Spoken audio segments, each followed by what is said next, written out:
what I thought about Jason Todd prior to the explosion. I had not read, or have not read many of the comics before this, so I have not shared the popular opinion of him being the second Robin and comparing him. I really enjoyed his character. I thought he was very similar to Batman in the sense that he was more aggressive and reckless and had more rage and focused on fighting crime.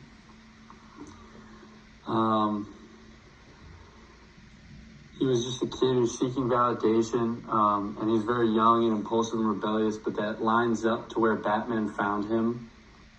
He finds out that he's betrayed by his mother, and like any kid, he doesn't know how to react.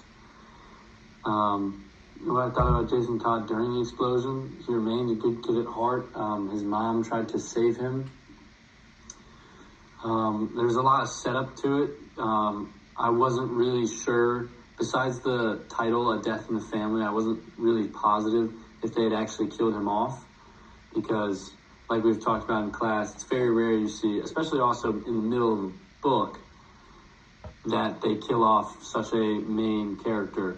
But after the Joker beats Jason with the crowbar and leaves him in the warehouse with his mom with the bomb, and we see Batman racing, you still, even though you know with the title it's called Death in the Family, part of you is wired to think Batman's going to rush in there, his mom's going to save the day, and then it's not until she delivers the line, Joker locked us in here, and then you see you have to put in the call.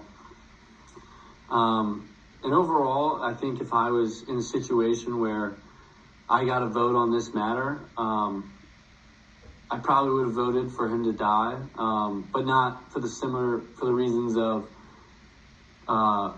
where you thought they wouldn't do it, or to where people didn't like him and he was an unpopular character who was rash and stupid.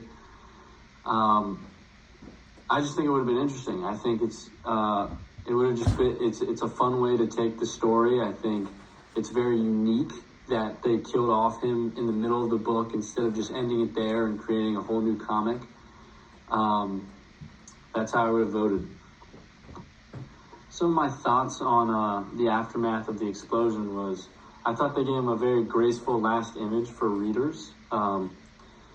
Batman finds him, after finding his mother laying on the ground, she's somehow still verbal, and tells us that Jason took the explosion, and Batman finds him lying there, and they say, based on the imaging, like you can tell he's dead, but they leave him in one piece for taking an explosion.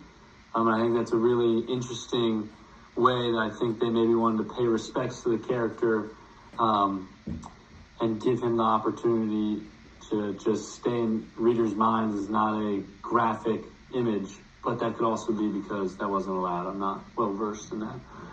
I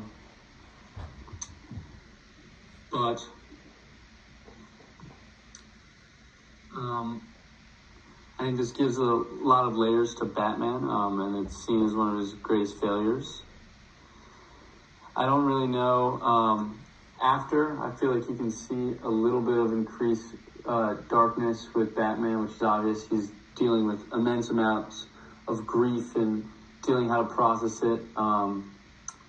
We see him battle throughout the comic whether or not he wants to kill the Joker, and if he's really willing to break that kill rule, which is, it shows how hard this grief is hitting him, because he vowed after his parents died that he would never stoop to the level of the murder of his parents.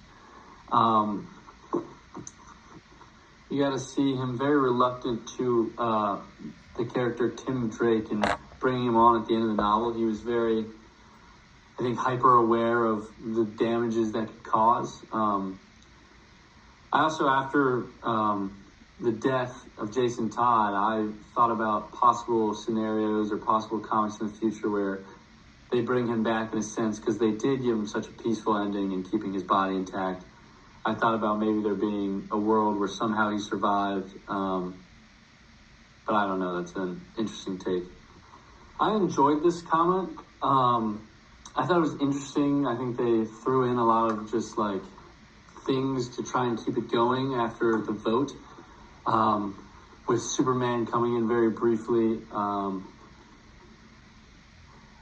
But in my opinion, the plot overall wasn't amazing. I think it's more of an amazing work that gave the opportunity for the fans to be involved. I've been obsessed with the idea. Even when I was a little kid, Amazon came out with these TV shows that would allow you to vote on what they did next, and it kept you involved and kept you engaged. And I think that's something this comic did. Was it's great, but I think more than anything, instead of it being a great comic, it's a great comic book event that people look back on and they're like, oh my God, that was incredible to be involved in such a impactful moment. I will definitely probably buy the other copy and give it a go and see what I think. But yeah, thank you.